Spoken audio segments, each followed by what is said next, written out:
Assalamualaikum warahmatullahi wabarakatuh. Hei kamu. Iya, kamu yang lagi scroll-scroll, nyari tontonan buat nemenin waktu santai kamu. Coba deh berhenti sebentar di sini, karena aku janji cerita yang akan kamu dengar ini beda dari biasanya. Sebelum kita mulai, Bunda doain kamu sehat selalu, hatimu tenang, rezekimu lancar, dan segala yang kamu harapkan segera terwujud. Di sini, kamu nggak cuma sekedar nonton video biasa. Kamu diajak masuk ke dunia cerita yang penuh rasa. Kadang bikin senyum, kadang bikin haru, tapi pasti bikin kamu betah. Jadi, siap? Ambil posisi paling nyaman, rebahan, atau duduk santai. Dan biar aku yang bawa kamu ke dalam kisahnya.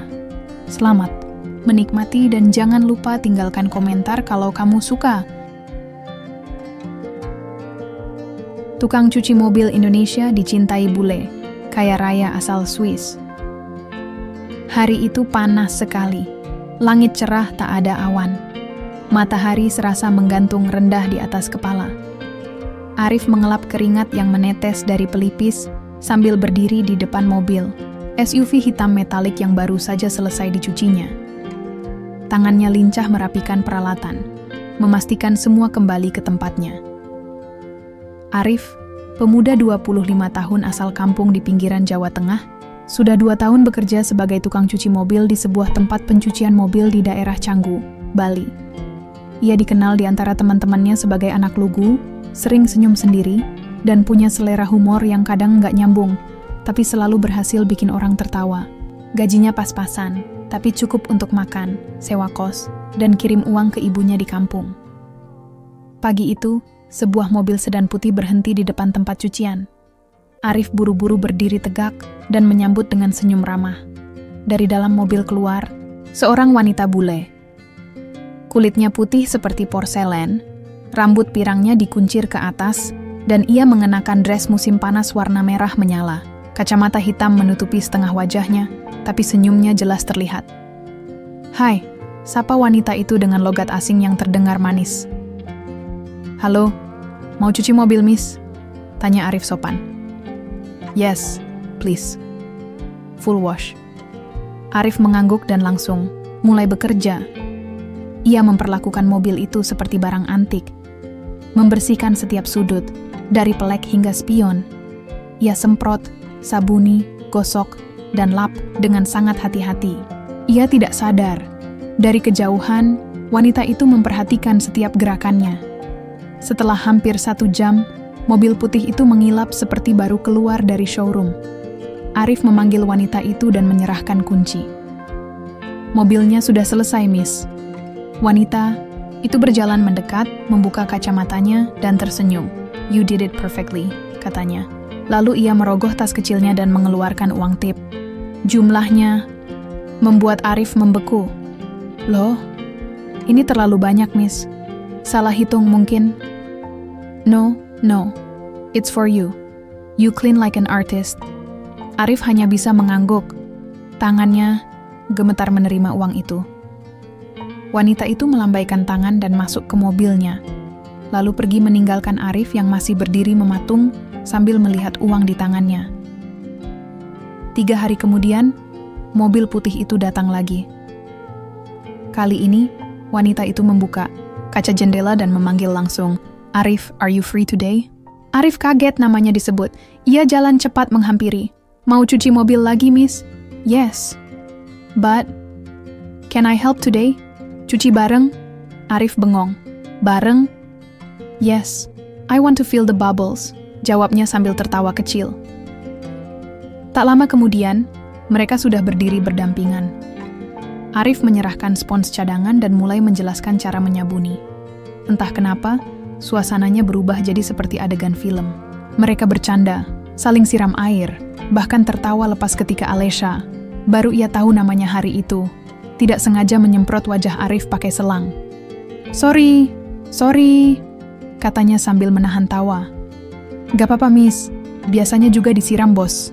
Di sini kalau kerja nggak beres," jawab Arif sambil tertawa. Hari itu, waktu berlalu begitu cepat.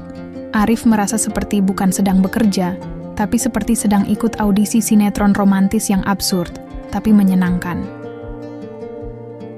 Besoknya, saat Arif baru saja beres menggulung selang air dan siap pulang, sebuah klakson pelan terdengar dari pinggir jalan. Mobil putih itu lagi, Alesya turun dari mobil. Hari itu ia memakai dress merah yang sama. Kali ini rambutnya terurai dan tetap dengan kacamata hitam. "Hey Arif, you done for today?" "Iya, mau pulang," jawab Arif sambil nyengir. "Come with me," ajaknya singkat. Arif menoleh ke bosnya, yang hanya mengangkat bahu, lalu masuk ke mobil itu sambil masih mengenakan seragam kerjanya. Di dalam mobil, Alesya mengemudi dengan santai, sementara Arif canggung. Mereka berhenti di pinggir pantai. Matahari mulai tenggelam. Warna langit jingga, keemasan. Tiba-tiba, Alesya menoleh ke Arif.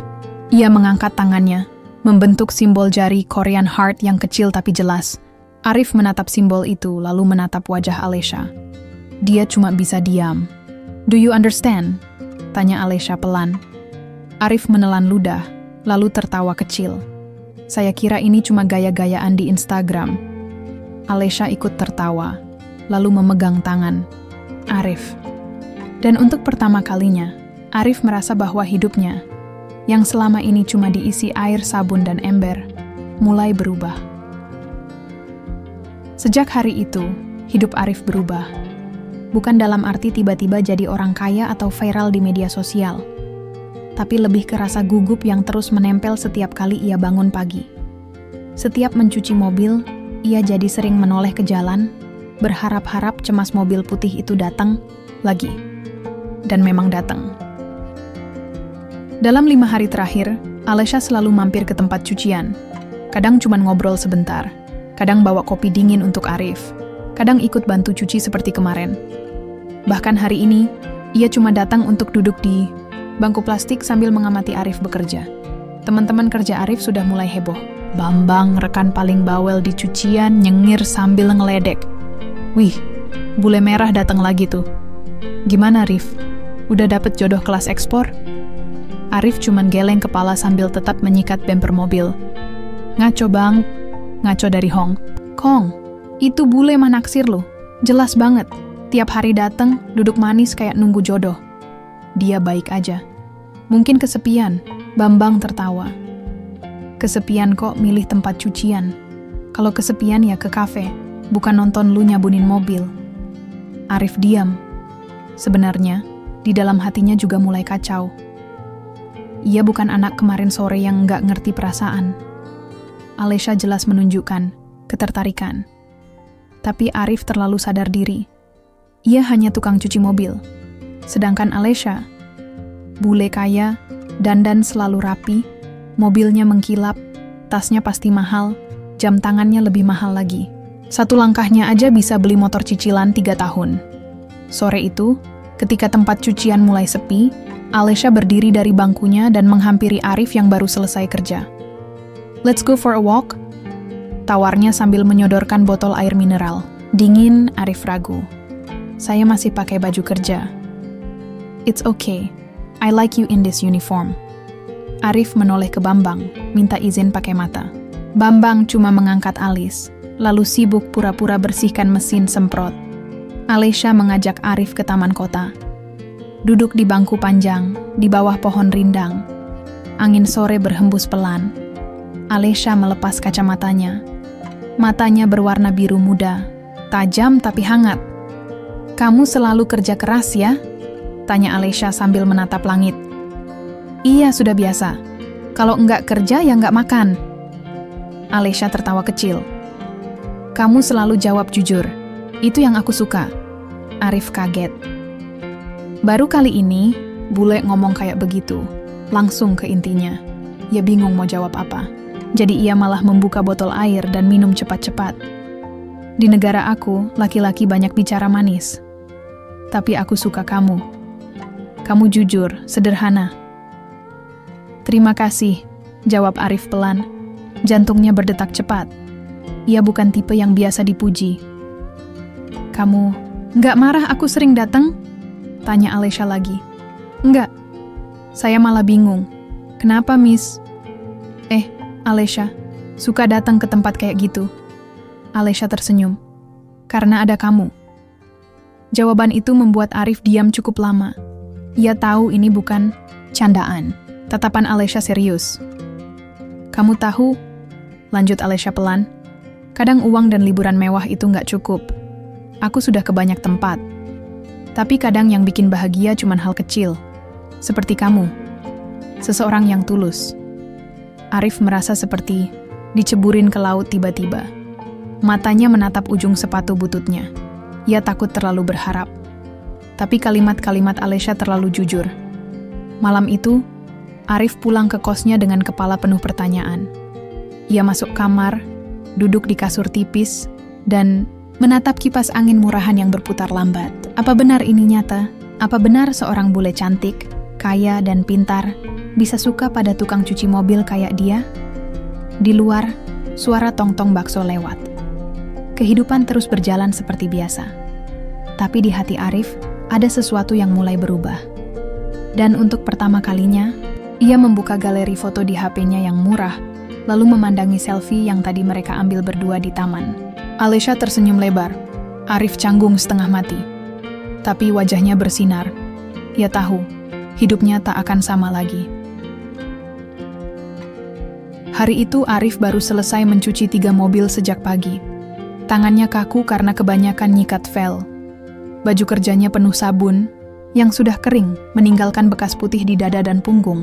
Ia berjalan pelan menuju gang tempat kosnya, menenteng botol air setengah isi, dan kantong plastik berisi nasi padang bungkus.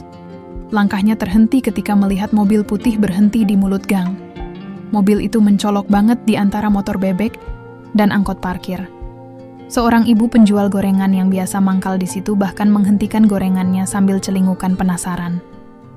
Pintu mobil terbuka. Dari dalam keluar Alesha, masih dengan dress merahnya yang pas badan, kacamata hitam menggantung di rambut pirangnya. Ia tersenyum cerah melihat Arif. "Hai," katanya sambil melambaikan tangan kecil. Arif syok. "Loh, kok kesini?" tanyanya, sambil setengah berbisik, malu dilihatin ibu-ibu sekitar. "I want to see where you live," jawab Alesha sambil berjalan mendekat. Arif panik, bukan soal tempat kosnya jelek, tapi karena ini gang sempit di tengah pemukiman padat. Tetangga-tetangganya super usil dan gampang bikin gosip. Iya, tapi sini sempit, Miss, ucap Arif, refleks kembali memanggil Miss. Karena gugup. "It's okay, aku jalan kaki saja," balas Alesha santai sambil ikut masuk ke geng. Seketika geng yang biasanya sepi itu berubah jadi jalan catwalk. Anak-anak kecil berhenti main bola. Emak-emak dari lantai 2 menengok.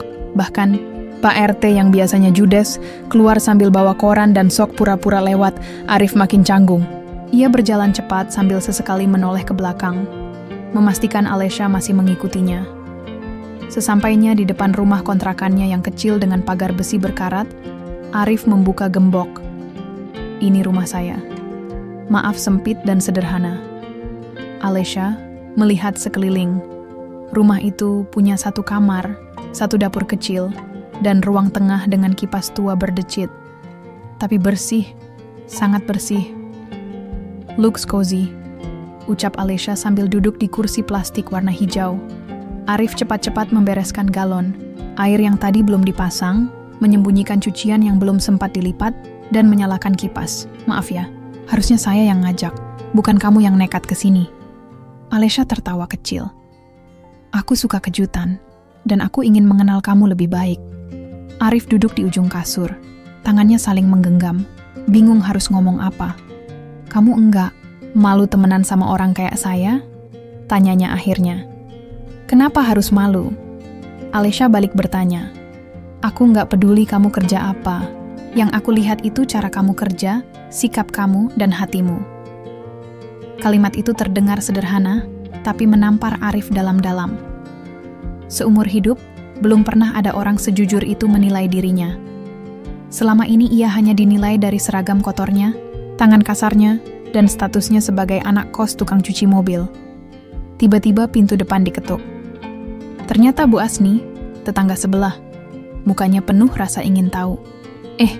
Arif, ini siapa?" Tanyanya dengan nada sok lembut tapi tajam. Arif keringetan. Ini, teman Bu? Alesha berdiri, menjulurkan tangan.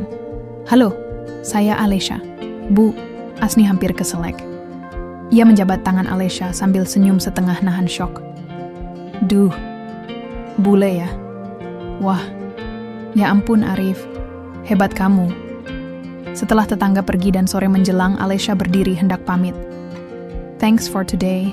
It's a nice place really, katanya sambil berjalan keluar. Aku antar ke mobil, ujar Arif cepat-cepat. Sampai di mulut gang, sebelum masuk ke mobil, Alesha menoleh dan membuat gestur tangan berbentuk hati kecil dengan ibu jari dan telunjuk, Korean, finger heart. Sampai ketemu lagi Arif.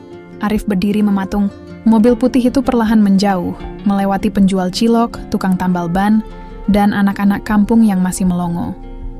Malam itu, gosip menyebar cepat. WhatsApp grup RT langsung panas. Ibu-ibu mulai saling tanya. Ada yang bilang bule itu pacar Arif. Ada juga yang nebak Arif jadi gigolo, tapi Arif tetap diam. Ia masuk kamar, duduk di kasur, dan menatap atap. Ia tahu hidupnya sedang berubah, tapi ia belum bisa ceritakan ke siapapun. Yang ia tahu pasti, ia senang hari ini Alesha datang. Bukan karena cantik atau kaya, tapi karena Alesha datang ke tempat yang bahkan Arif sendiri kadang malu untuk tinggal. Dan dia datang dengan senyum. Sudah 3 hari sejak Alesha datang ke rumah kontrakan Arif. Sejak itu, suasana gang jadi agak berbeda. Anak-anak kecil jadi sering nanya ke Arif, kapan bulenya main lagi bang? Sementara para tetangga mulai memperhatikan gerak-geriknya. Tapi Arif tetap seperti biasa. Bekerja, mencuci mobil, dan pulang tanpa banyak bicara. Sore itu, menjelang jam 5, Arif baru saja selesai mencuci mobil Fortuner hitam milik langganan lama. Ia sedang menyiram lantai garasi saat ponselnya bergetar. Alesha, kamu sudah selesai kerja? Bisa ketemu? Arif mengusap tangan ke celana, lalu membalas. Arif, sudah, mau ketemu di mana? Alesha, aku jemput. Tunggu di tempat biasa. Arif sempat bingung, tempat biasa yang mana? Tapi 15 menit kemudian, mobil putih Alesha sudah terparkir rapi di depan warung mie ayam langganannya. Ia tertawa kecil melihat Arif masih pakai seragam cuci mobil, lengkap dengan bau sabun. Langsung naik aja? Tanya Arif setelah masuk. Ya iyalah. Aku yang nyetir dong, balas Alesha sambil menggoda. Kamu capek, kan? Mobil melaju ke arah pusat kota. Sambil menyetir, Alesha membuka kaca jendela, membiarkan angin masuk. Ia tampak lebih santai dari biasanya, mengenakan kaos putih polos dan celana jeans robek di lutut. Tidak seperti bule-bule di TV yang selalu tampil glamour. Arif diam. Ia masih merasa aneh duduk di mobil semewah ini. Apalagi bareng cewek bule yang ajak jalan-jalan duluan. Ngapain kita? Tanya Arif akhirnya. Kita mau ketawa, maksudnya. Aku capek serius terus. Di negaraku, semua serba teratur, semua pakai jadwal, semua kaku. Tapi di sini, sama kamu, aku bisa ketawa. Arif tak langsung jawab. Ia hanya nyengir kecil. Tapi dalam hatinya, kata-kata Alesha barusan menampar, dalam cara yang baik. Mereka parkir di mal yang agak sepi.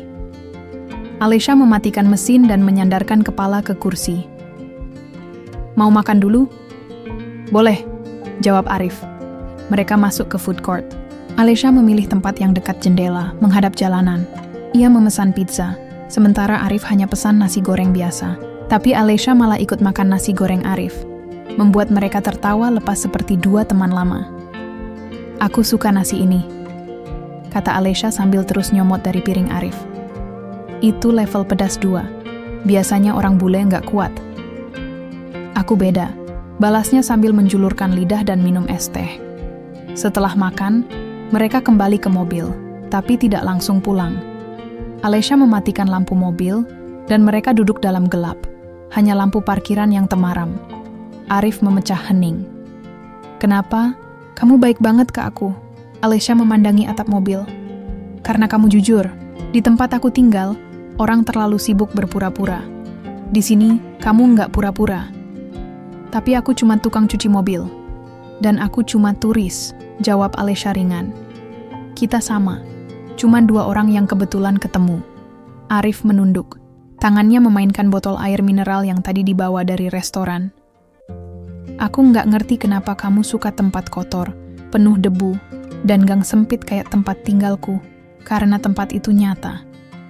Dan kamu ada di situ, hening lagi. Tapi kali ini lebih hangat. Tidak canggung, tidak aneh. Mereka hanya duduk, saling diam, tapi sama-sama nyaman. Lalu Alesha mengangkat tangan, membuat gestur kecil berbentuk hati dengan jempol dan telunjuk. Kali ini Arif tidak cuma bengong.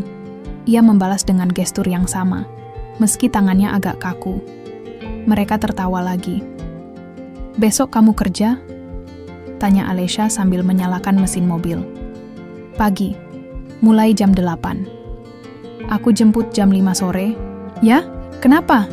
Mau ngajak kamu ke tempat spesial? Tempat kayak apa? Rahasia, jawab Alesha sambil tersenyum. Mobil melaju kembali melewati jalan kota yang mulai ramai. Arif tidak tahu pasti apa yang sedang terjadi. Tapi satu hal jelas. Bersama Alesha, ia tidak merasa rendah, tidak merasa kecil. Ia hanya merasa hidup. Dan itu lebih dari cukup. Sore itu Arif sudah bersiap lebih cepat dari biasanya. Seragam kerjanya masih melekat, belum sempat ganti karena memang tidak sempat pulang ke kontrakan. Ia hanya cuci muka di kamar mandi, bengkel, menyisir rambut dengan tangan, dan menyemprotkan sedikit kolon murah yang disimpan di loker. Pukul 5:05, suara klakson mobil Alesha berbunyi 2 kali dari seberang jalan. Arif buru-buru menyeberang, menutupi sedikit rasa malu, karena beberapa teman kerjanya sempat melambai-lambaikan tangan menggoda. Woi, dijemput bule lagi tuh. Gas keun, Rif. Alesha tersenyum lebar dari balik kaca. Hari itu ia mengenakan dress musim panas ketat berwarna merah dan kacamata hitam besar. Rambutnya diikat ke belakang. Terlihat praktis tapi tetap cantik. Langsung naik ya, katanya begitu Arif membuka pintu mobil. Tempat rahasianya masih rahasia? Masih, jawab Alesha, lalu melaju ke arah luar kota. Mobil melaju membelah, jalanan yang mulai padat oleh kendaraan pulang kerja. Selama beberapa menit mereka hanya diam, ditemani lagu-lagu lama dari playlist mobil Alesha. Lagu-lagu yang tak Arif kenal, tapi nadanya menenangkan. Arah mobil membuat Arif curiga. Kita naum ke arah bukit? Alesha hanya mengangguk kecil. Kamu tahu bukit itu? Tanya Alesha. Bukit Kenanga? Tempat orang pacaran? Alesha tertawa. Ya, tapi kita bukan mau pacaran di sana. Aku mau lihat matahari terbenam. Arif diam, matanya mengamati jalanan, berkelok yang makin menanjak. Sudah lama ia tidak ke bukit itu. Terakhir mungkin waktu SMA, itu pun naik motor pinjaman. Sekitar 20 menit kemudian, mereka tiba di tempat parkir kecil yang menghadap ke lembah. Di depan mereka, hamparan sawah dan perumahan kota terlihat seperti miniatur. Langit sudah mulai berubah warna, jingga bercampur merah muda. Alesha membuka bagasi mobil dan mengambil 2 kursi lipat kecil, lalu mengajak Arif duduk bersamanya di tanah lapang yang sedikit jauh dari keramaian pengunjung lain. Kenapa tempat ini? Tanya Arif pelan. Karena indah, tapi tidak ramai. Seperti kamu, jawab Alesha tanpa ragu. Arif tertawa pendek. Aku? Indah? Ya. Tapi kamu tidak sadar. Mereka duduk, menikmati angin sore. Alesha membuka kacamatanya dan menatap langit. Ia kelihatan sangat tenang, tidak seperti turis yang sedang cari hiburan. Lebih mirip seseorang yang pulang ke rumah setelah lama pergi. Aku capek jadi orang kaya, katanya tiba-tiba. Arif menoleh. Apa? Aku dari kecil hidup di rumah besar, sekolah mahal, liburan ke negara-negara yang nggak semua orang tahu namanya. Tapi semua itu kadang kosong. Arif tidak langsung membalas. Ia hanya mendengarkan. Aku ke Indonesia awalnya cuma mau kabur. Lari dari hidup yang terlalu rapi. Tapi pas ketemu kamu, aku ngerasa seperti ketemu sesuatu yang nyata. Arif menunduk. Aku cuma tukang cuci mobil, dan aku cuma cewek yang kesepian, balas Alesha. Angin bertiup pelan, membawa wangi rumput dan tanah basah. Matahari mulai tenggelam perlahan, meninggalkan warna emas di balik bukit. Arif, kata Alesha pelan.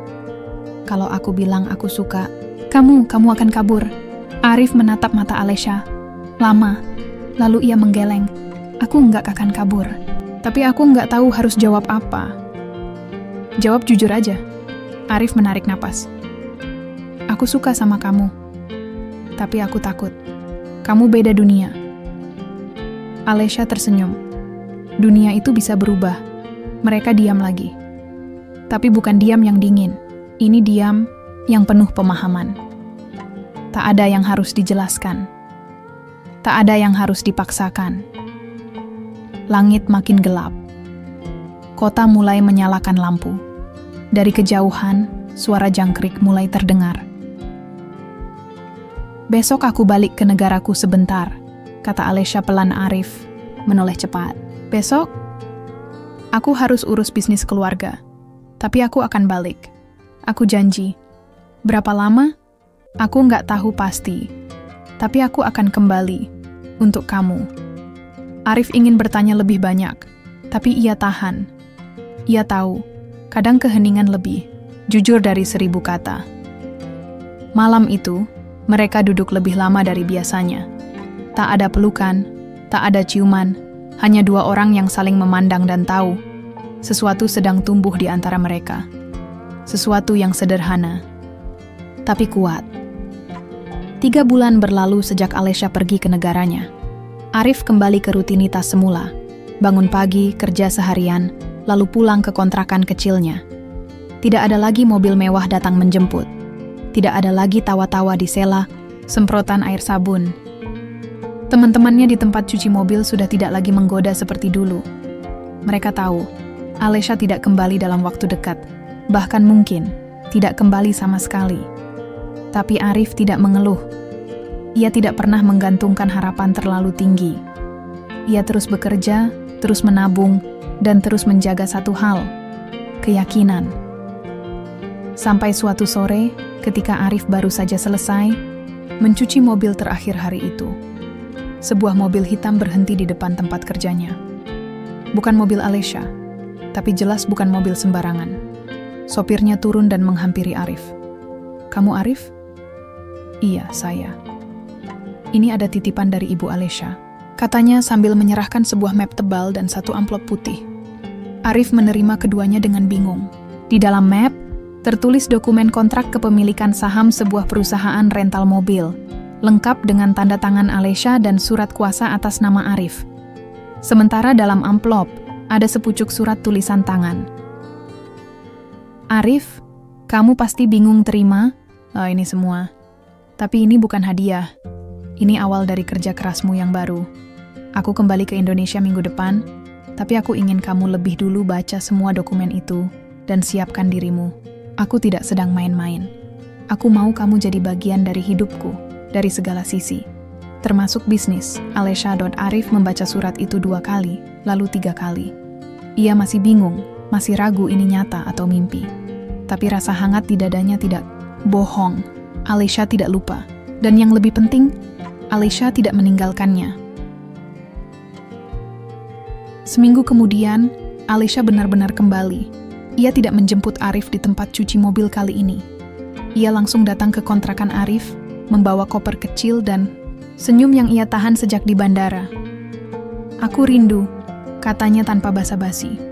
Arif hanya menatapnya lama, tak bisa berkata apa-apa. Ia lalu mempersilakan Alesha masuk, duduk di kursi kayu reot yang biasa ia pakai untuk makan malam. Kamu serius? Tanya Arif akhirnya. Serius. Kamu enggak takut? Aku enggak tahu apa-apa soal bisnis. Aku bisa ajarin. Tapi satu hal yang enggak bisa diajarin adalah kejujuran. Dan kamu punya itu. Sejak hari itu, hidup Arif berubah. Bukan seperti dongeng yang langsung jadi kaya raya dan hidup senang. Tidak semudah itu. Alesha mulai mengenalkan Arif pada orang-orang penting di perusahaannya. Arif diajak ikut rapat, diajak survei lapangan, bahkan diminta menyusun strategi pemasaran untuk segmen pasar lokal. Di awal, Arif lebih banyak diam. Ia menyimak, belajar, dan mencatat semuanya. Alesya tidak pernah memaksanya untuk jadi hebat seketika. Ia sabar. Setiap malam mereka berdiskusi, kadang berdebat, kadang saling diam karena kelelahan, tapi tidak pernah saling meninggalkan. Tahun pertama usaha mereka berkembang. Arif mengusulkan sistem layanan antar jemput gratis bagi pelanggan dari bandara, dan itu meledak. Banyak turis asing memuji pelayanan mereka. Tahun kedua, mereka buka cabang di 2 kota besar lainnya. Tahun ketiga, Alesya hamil anak pertama mereka. Dan saat anak kedua mereka lahir, Arif sudah jadi direktur utama di perusahaan yang dulu hanya ia kenal sebagai mobil putih yang pernah ia cuci dengan sepenuh hati. Di rumah baru mereka, sederhana, luas tapi hangat. Arif duduk di halaman belakang, memangku anak bungsunya sambil melihat Alesya bermain bola dengan anak sulung mereka. Matahari sore memantulkan cahaya keemasan di rambut pirang Alesya, yang kini mulai panjang lagi. Arif tersenyum. Bukan karena ia sekarang punya rumah bagus atau mobil mewah, tapi karena ia tidak pernah menyangka hidupnya akan sejauh ini. Ia hanya tukang cuci mobil. Ia tidak pernah sekolah tinggi. Tapi ternyata yang dibutuhkan bukan itu semua. Kadang cukup satu pertemuan, satu kejujuran, dan satu orang yang melihat lebih dari sekadar seragam, lusuh, dan tangan kasar. Hidup memang aneh, tapi bisa jadi indah jika dijalani dengan tulus. Hujan deras mengguyur kota sejak pagi. Arif duduk di ruang rapat lantai 2 gedung pusat perusahaan, memandangi tetesan air yang meluncur di kaca jendela. Di tangannya ada map coklat berisi proposal kerja sama dengan investor dari Jerman. Ia harus mempresentasikannya siang nanti. Tapi pikirannya tidak sepenuhnya di sana. Ada sesuatu yang mengganjal sejak malam tadi. Telepon dari Alesya. "Ibu, ingin bertemu," katanya penting.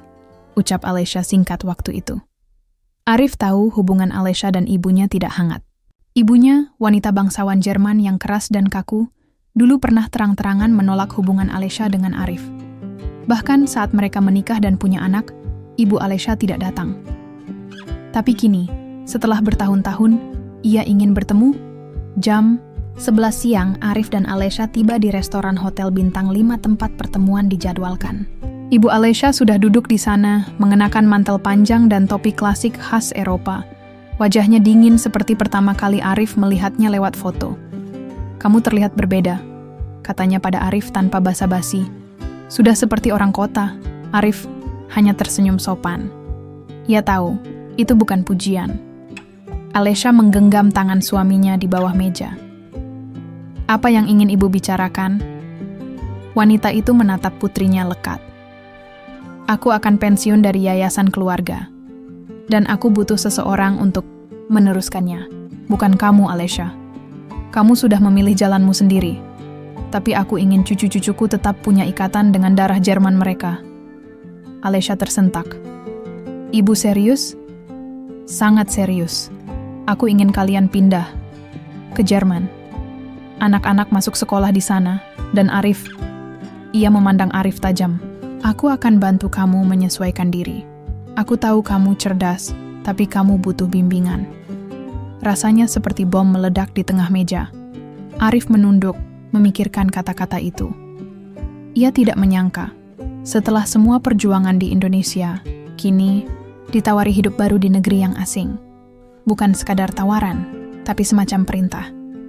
Setelah makan siang yang canggung itu berakhir, mereka pulang dengan suasana diam. Di dalam mobil, hanya suara hujan dan deru mesin yang terdengar.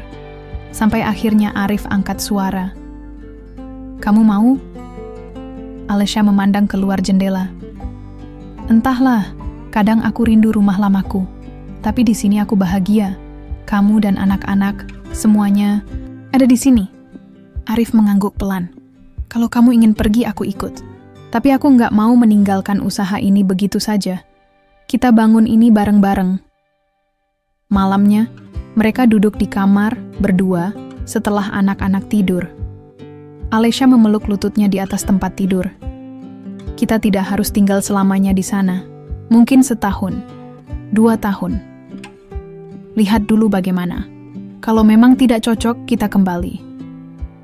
Arif menatap istrinya lama. Ia tahu Alesha sedang galau. Dan ia juga tahu satu hal. Hidup mereka selama ini penuh kejutan. Siapa yang menyangka dulu ia hanya tukang cuci mobil dan kini punya 2 anak dari perempuan yang awalnya hanya pelanggan.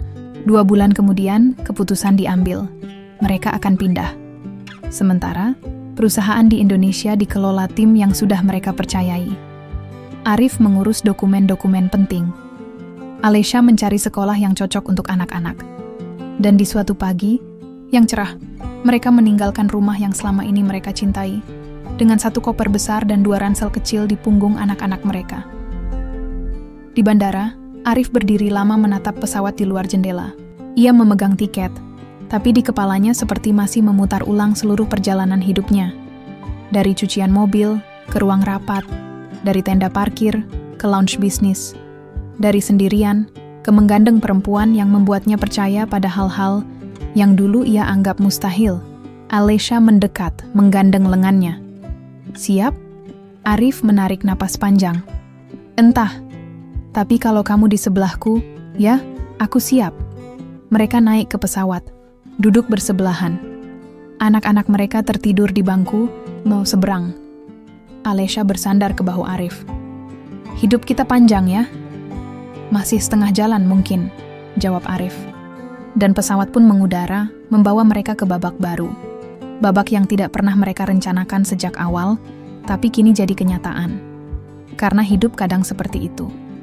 Tidak selalu berjalan di jalan yang kita atur, tapi justru memberi kejutan-kejutan yang membuat kita bertumbuh. Arif tidak tahu apa yang menanti di Jerman, tapi satu hal yang pasti, ia tidak lagi takut. Karena selama ia dan Alesha melangkah bersama, semua akan baik-baik saja. Salju turun tipis di luar jendela kaca apartemen mereka di Hamburg. Arif baru selesai menggulung lengan bajunya setelah mencuci piring bekas makan malam. Alesha sedang menidurkan anak-anak di kamar sebelah. Sementara di ruang tamu, secangkir teh hangat mengepul pelan di atas meja. Sudah 6 bulan mereka tinggal di kota ini. Dan meski hidup mereka tampak stabil, Arif tahu ada sesuatu dalam dirinya yang belum sepenuhnya tenang. Ia merindukan Indonesia. Bukan hanya udara hangatnya atau makanan kaki limanya, tapi suasana yang membuatnya merasa ada. Di sini, meskipun pekerjaannya berjalan lancar dan anak-anak mulai terbiasa, tetap ada jarak yang tidak bisa dijelaskan. Orang-orang ramah, tapi seolah semuanya hanya sampai di permukaan. Tidak seperti Pak Broto tetangganya di rumah lama yang bisa duduk berjam-jam di teras cuma buat ngobrol soal harga cabai. Suatu malam, saat mereka sedang makan malam, Alesha bertanya pelan, "Kalau kamu boleh memilih, kamu masih ingin tinggal di sini?" Arif meletakkan garpu, menatap istrinya. "Aku bersyukur, Lesh. Tapi aku selalu ngerasa rumah kita bukan di sini." Alesha mengangguk pelan. "Aku juga ngerasa begitu. Ibu sudah pensiun sepenuhnya." Dia juga bilang, "Dia senang kamu bantu pegang yayasan. Tapi kalau suatu saat kamu ingin kembali ke Indonesia, itu keputusanmu." "Apa kamu nggak apa-apa kalau kita pulang?" tanya Arif hati-hati. Alesha tersenyum. "Indonesia bukan cuma tempat liburan buatku sekarang. Di sana aku bertemu kamu. Di sana kita punya awal yang nggak biasa. Di sana, kamu jadi orang yang aku cinta." Jawaban itu cukup. 3 bulan setelah percakapan itu, mereka pulang ke Indonesia. Tanpa pesta, tanpa pengumuman besar.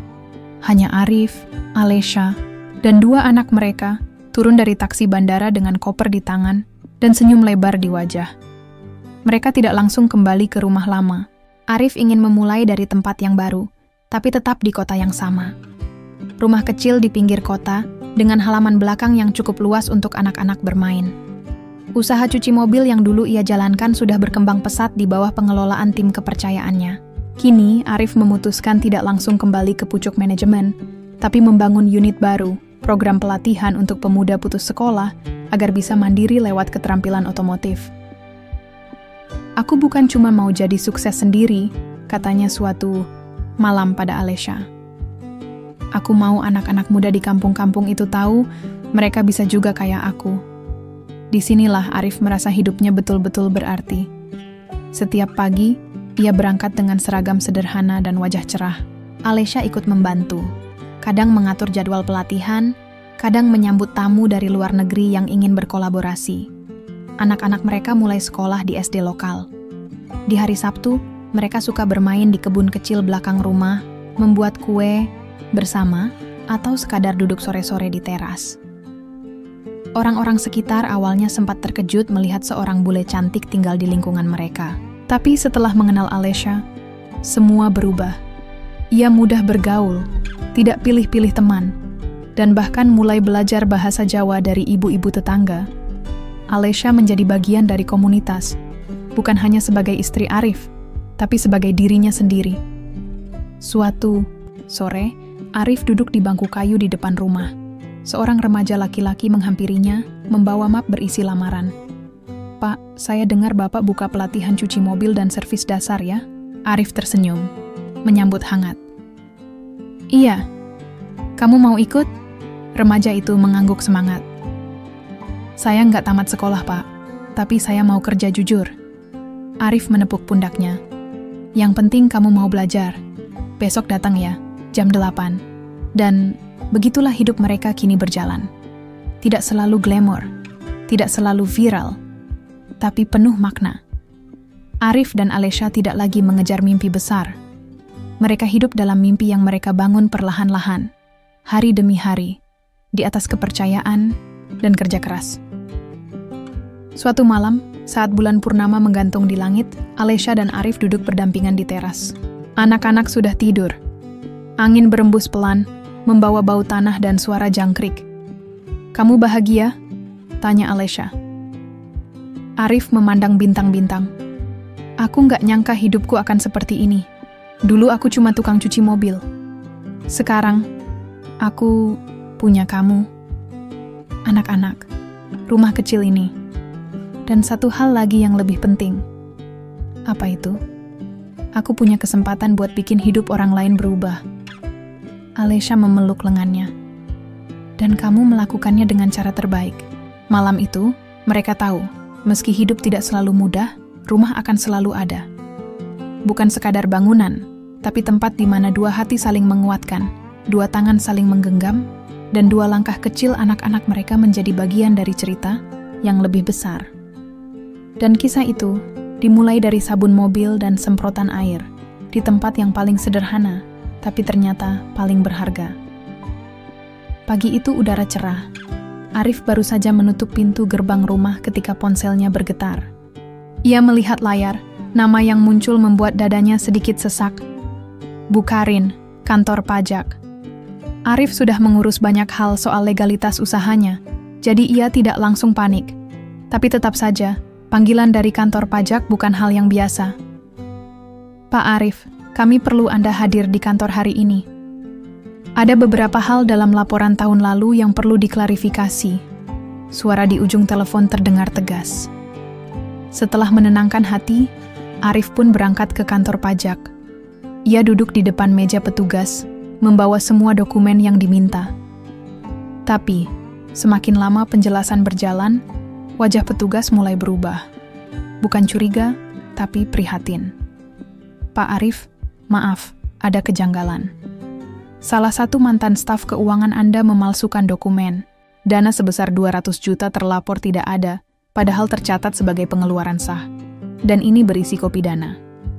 Arif diam sejenak. Kepala terasa berat. Ia ingat betul siapa staf itu. Reza, anak muda yang dulu ia tolong karena tidak punya pekerjaan. Arif percaya padanya, bahkan memberinya akses penuh ke sistem keuangan agar bisa belajar mandiri. Tapi rupanya kepercayaan itu disalahgunakan. Malamnya, Arif tidak langsung cerita pada Alesha. Ia duduk di teras, memandangi lampu-lampu, kota yang redup. Ia tahu harus jujur, tapi ia juga tidak ingin membuat istrinya khawatir. Alesha muncul membawa 2 cangkir teh. "Kamu kelihatan beda. Ada yang salah?" Arif menatap istrinya. Tatapan yang sejak dulu selalu memberinya ketenangan. Aku kena masalah di pajak. Ada kebocoran dana. Bisa masuk jalur hukum kalau nggak segera dibereskan. Alesha mengangguk pelan. Ia tidak terkejut, tapi juga tidak panik. Berapa jumlahnya? 200 juta. Kalau itu bisa ditutup, kita tutup dulu. Lalu kita kejar orangnya secara hukum dan kembalikan semua. Tapi yang penting kamu tetap jujur. Jangan menutupi. Biar masyarakat tahu kamu bukan bagian dari penipuan. Besoknya, Arif dan Alesha mengadakan konferensi pers kecil di bengkel pelatihan. Arif bicara dengan terbuka. Ia mengakui kelalaian dan meminta maaf. Ia tunjukkan bukti bahwa ia sudah melapor sendiri ke aparat dan berjanji menyelesaikan semua sesuai hukum. Reaksi masyarakat beragam. Ada yang kecewa, ada yang mendukung. Tapi satu hal yang tidak berubah.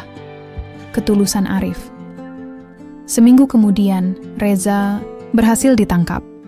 Ia mengaku memalsukan bukti dan memakai uang itu untuk investasi bodong.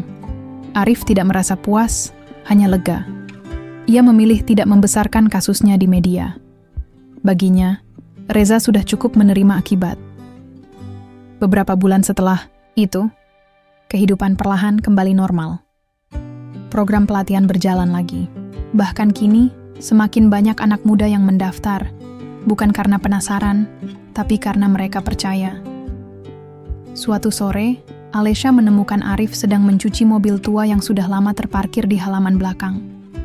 Mobil itu mobil pertama Alesha dulu yang membuat mereka bertemu. "Kenapa kamu cuci mobil ini lagi?" tanya Alesha sambil tersenyum. "Kadang, kita perlu ingat lagi dari mana kita mulai," jawab Arif. "Waktu mobil ini datang, hidupku belum seperti sekarang, tapi justru dari sini semua berubah." Alesha mendekat dan membantu mengelap kaca mobil. "Kita nggak pernah bisa menghindar dari ujian ya. Tapi aku senang karena kamu tetap jadi orang yang sama." Arif menoleh, menatap mata istrinya. "Aku berubah, Lesh. Tapi bukan jadi orang lain, cuma lebih hati-hati dan lebih sadar bahwa kita nggak bisa selalu menaruh harapan di semua orang. Tapi kita juga nggak boleh kehilangan niat baik." Anak-anak mereka ikut keluar rumah, membantu menyiram mobil. Sambil bercanda, mereka bermain air, mengingatkan Arif pada momen-momen awal bersama Alesha. Hari itu, Arif belajar satu hal lagi, bahwa yang namanya rumah bukan hanya tempat yang nyaman, tapi tempat di mana kita bisa jatuh dan bangkit, dan tetap diterima. Hari itu, Arif duduk di meja kecil yang menghadap ke halaman belakang rumahnya. Di hadapannya ada setumpuk proposal dan catatan pelatihan. Anak-anaknya sedang bermain di rumput, tertawa-tawa dikejar gelembung sabun yang ditiup Alesha dari teras. Suara tawa itu seperti pengingat bahwa hidup tidak selalu soal kerja keras dan tekanan. Kadang, kebahagiaan muncul dari hal-hal sederhana. Sudah 2 tahun berlalu sejak kejadian dengan Reza. Bisnis mereka pulih dengan baik, bahkan berkembang lebih besar. Alesha mengembangkan lini produk ramah lingkungan di bawah perusahaan mereka, dan Arif fokus di program pelatihan kerja untuk anak-anak muda putus sekolah. Tapi pagi itu, sebuah email masuk ke laptop Arif dan mengubah arah harinya. Pengirimnya adalah konsulat Jerman di Jakarta. Mereka mengundang Arif untuk menjadi pembicara dalam forum internasional soal kewirausahaan sosial. Namanya diusulkan langsung oleh beberapa relawan asing yang pernah magang di tempat pelatihannya. Arif membaca surat itu 2 kali, seolah tak percaya. Ia memanggil Alesha. "Kamu lihat ini?" Alesha membaca cepat. "Kamu diundang ke Berlin.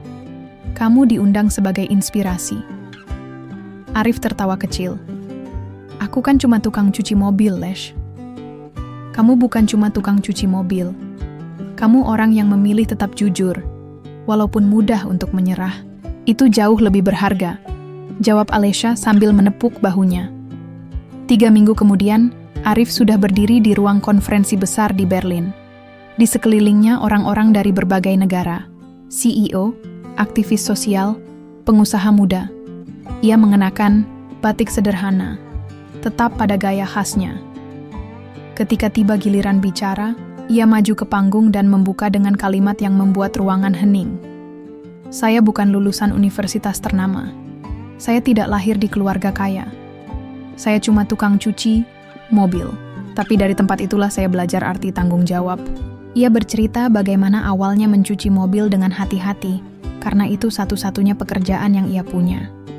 Bagaimana pertemuan tak sengaja dengan seorang turis mengubah hidupnya. Dan bagaimana kepercayaan yang diberi harus selalu dijaga dengan kejujuran. Ruangan yang awalnya tenang, kini penuh tepuk tangan. Arif tidak bicara dengan gaya pidato. Ia hanya cerita apa adanya. Tapi justru karena itu, pesannya sampai. Di luar panggung, beberapa peserta mendekatinya, bertanya lebih banyak, dan ingin berkolaborasi. Di hotel malam itu, Alesha duduk bersandar di sofa. Kamu tahu, waktu dulu aku sewa mobil itu, aku cuma mau jalan-jalan. Aku nggak tahu kalau ternyata jalan-jalan itu malah nemuin arah baru dalam hidupku. Arif memegang tangan istrinya. Aku juga nggak tahu kalau kerja cuci mobil bisa bawa aku sampai Berlin. Mereka tertawa kecil. Tapi tawa itu dalam, penuh makna. Perjalanan mereka tidak sempurna, tapi nyata. Tidak semua orang diberi kesempatan kedua dalam hidup. Tapi mereka tidak hanya diberi kesempatan kedua, mereka membangunnya sendiri. Setelah pulang ke Indonesia, Arif dan Alesha sepakat memperluas usaha mereka ke beberapa kota kecil. Mereka membuka pelatihan keliling, membawa alat sederhana dan tenaga pengajar dari kalangan alumni mereka sendiri. Kini, anak-anak muda dari daerah tidak perlu datang ke kota besar. Pelatihan datang ke tempat mereka.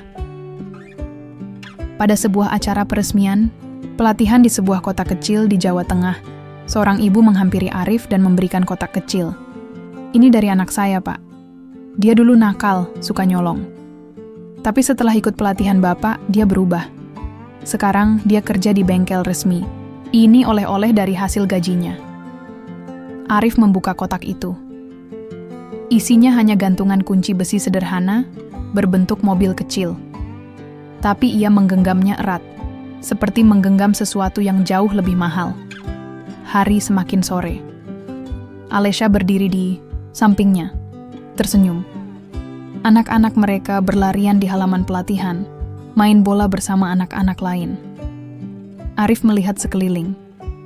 Ini bukan cerita tentang mimpi yang jatuh dari langit. Ini tentang memilih tetap berdiri saat badai datang. Tentang mencuci mobil dengan hati-hati, karena itulah satu-satunya kesempatan untuk memulai hidup yang baru. Dan ternyata, itu cukup. 1 tahun setelah perjalanan mereka ke Berlin, nama Arif dan Alesha mulai dikenal di kalangan penggerak sosial Indonesia. Bukan karena kemewahan hidup mereka, tapi karena cerita yang dibagikan dari mulut ke mulut. Cerita tentang bagaimana seorang tukang cuci mobil bisa mendirikan pelatihan kerja, memperkerjakan anak-anak muda, dan membuka peluang hidup baru. Cerita yang terdengar sederhana, tapi jarang benar-benar terjadi. Sore itu, Arif duduk di belakang, kemudi mobil sederhana mereka. Bukan mobil mewah seperti dulu, karena Alesha pernah berkata, "Kita nggak perlu kelihatan kaya, cukup hidup bermakna." Mobil mewah yang dulu jadi simbol awal pertemuan mereka kini sudah dijual, dan dananya dipakai membangun gedung pelatihan baru di pinggiran Lombok. "Besok kita ke Nusa Tenggara Timur, ya," kata Alesha, sambil mengecek daftar logistik. Ada 13 anak yang sudah daftar ikut pelatihan pertama. Arif mengangguk. "Aku udah ngobrol sama kepala desanya. Mereka bahkan siap kasih tanah kalau pelatihannya berhasil. Aku bawa 2 bekas murid dari Jakarta buat bantu jadi mentor." Di sepanjang jalan, mereka bicara tentang masa depan. Tapi pembicaraan terhenti sejenak ketika mereka melihat sebuah mobil mogok di pinggir jalan. Seorang pria parubaya terlihat panik. Arif menepikan mobil. "Pak, kenapa?" "Ada yang bisa kami bantu?" Tanya Arif. Pria itu menjelaskan bahwa radiator mobilnya bocor, dan ia harus ke bandara karena akan menghadiri pemakaman adiknya. Tanpa pikir panjang, Arif dan Alesha menawarkan tumpangan. Di dalam mobil, pria itu memperkenalkan diri sebagai Pak Hendra, pensiunan guru dari Bali. "Maaf ya, saya bikin repot," katanya pelan. "Tapi saya lega, ada yang nolong."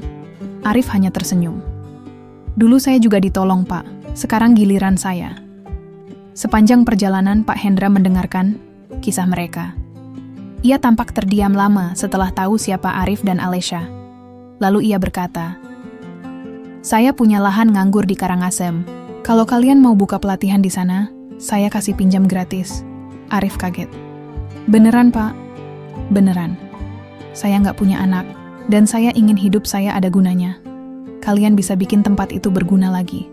Itu bukan kali pertama seseorang menawarkan bantuan kepada Arif dan Alesha. Tapi setiap kali itu terjadi, rasanya tetap saja mengejutkan. Dulu, mereka yang mengetuk pintu. Kini, pintu-pintu itu terbuka sendiri. 2 bulan kemudian, pusat pelatihan di Karangasem resmi berdiri.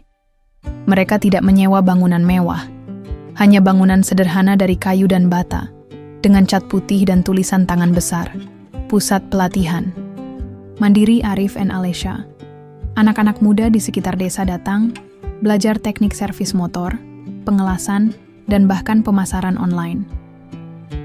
Suatu hari, Alesha mengajak Arif duduk di pinggir lapangan pelatihan yang dipenuhi anak-anak sedang praktik. "Kamu tahu nggak, dulu aku datang ke Indonesia karena jenuh. Aku pikir liburan bisa mengubah suasana hati. Tapi ternyata, yang benar-benar mengubahku adalah kamu."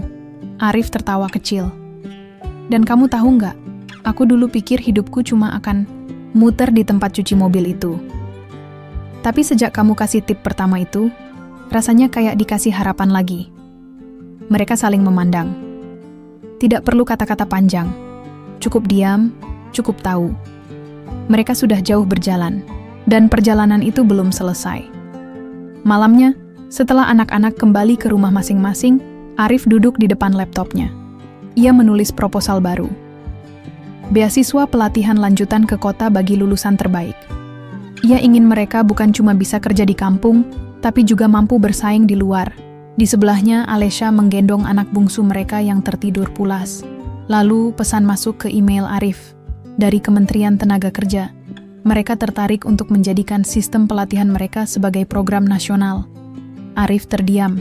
Ia menoleh ke Alesha yang membacanya cepat dan tersenyum lebar.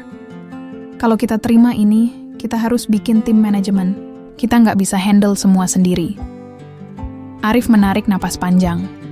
"Aku nggak pernah nyangka hidup bisa sejauh ini." Alesha meraih tangannya. "Kita jalanin aja satu hari satu langkah, sama kayak dulu.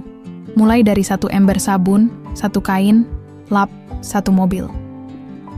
Dan begitulah, malam itu mereka tidur dengan mimpi yang lebih besar. Tapi mimpi itu bukan lagi tentang harta, bukan tentang sukses pribadi. Mimpi itu tentang memberi, tentang membuka jalan bagi orang-orang yang dulu seperti Arif yang tidak punya pilihan, tapi punya harapan. Arif tahu tidak semua orang akan seberuntung dia. Tapi kalau 1 orang seperti dia bisa bantu 10 orang lainnya, lalu 10 orang itu bantu 10 lagi, mungkin perlahan, negara ini tidak butuh keajaiban. Cukup orang-orang yang mau mulai dari kecil. Dan esok pagi, seperti biasa, mereka bangun saat matahari baru muncul. Bukan untuk bersantai, tapi untuk kembali bekerja. Karena mereka percaya, kebahagiaan tidak datang dari liburan panjang atau mobil mewah. Tapi dari peluh, dari senyum orang yang terbantu, dari rasa cukup karena memberi arti. 3 bulan setelah pusat pelatihan di Karangasem berjalan lancar, sebuah undangan datang dari Jakarta. Tepatnya dari Kementerian Tenaga Kerja. Arif dan Alesha diminta hadir dalam Forum Nasional Kewirausahaan Sosial, di mana mereka akan diminta mempresentasikan sistem pelatihan berbasis desa yang telah mereka bangun. Undangan itu datang bersamaan dengan kabar menggembirakan. 3 peserta dari gelombang pertama berhasil diterima bekerja di perusahaan bengkel motor besar di Denpasar. Namun, bukan itu yang membuat Arif gelisah. 2 malam berturut-turut ia sulit tidur. Bukan karena gugup bicara di depan menteri, melainkan karena 1 pesan pendek dari nomor asing. "Saya tahu siapa kamu sebenarnya." Arif tidak membalas. Tapi pesan itu terus mengganggu pikirannya. Ia tidak tahu siapa yang mengirim. Apakah ini kaitannya dengan masa lalunya yang kelam? Dulu, sebelum bertemu Alesha, sebelum hidupnya berubah, Arif sempat terlibat utang dengan rentenir. Bukan karena judi atau gaya hidup mewah, tapi karena ia menanggung hutang sang ayah yang jatuh sakit dan meninggal. Setelah ayahnya wafat, Arif kabur dari Jakarta, dan memulai segalanya dari nol di Lombok. Pagi hari sebelum berangkat ke Jakarta, Arif memutuskan bicara jujur kepada Alesya. Kalau nanti di Jakarta, ada orang yang muncul dari masa laluku, aku ingin kamu tahu, aku tidak sembunyikan apa-apa.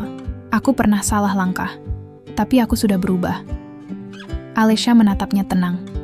Arif, kita semua punya masa lalu. Yang penting kamu nggak lari. Kalau memang ada yang belum selesai, kita selesaikan sama-sama.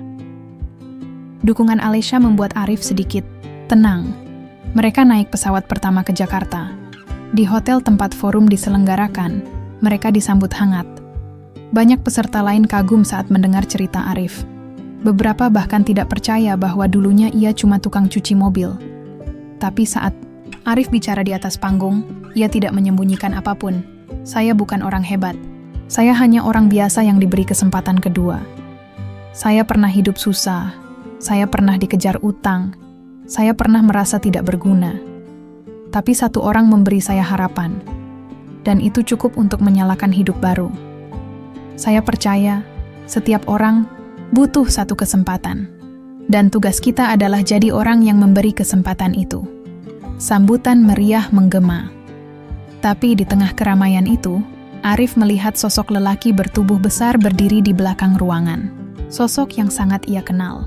Giman, anak buah rentenir, yang dulu pernah mengancam akan mencelakai keluarganya jika utangnya tidak dibayar. Arif menunggu sampai acara selesai.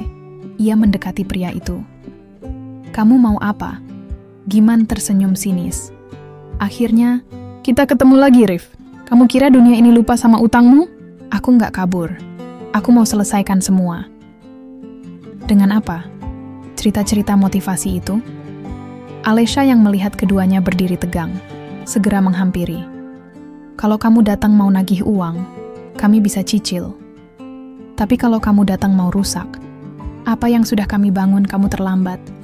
Terlalu banyak orang yang sudah terbantu." Giman terdiam. Lalu ia tertawa pendek.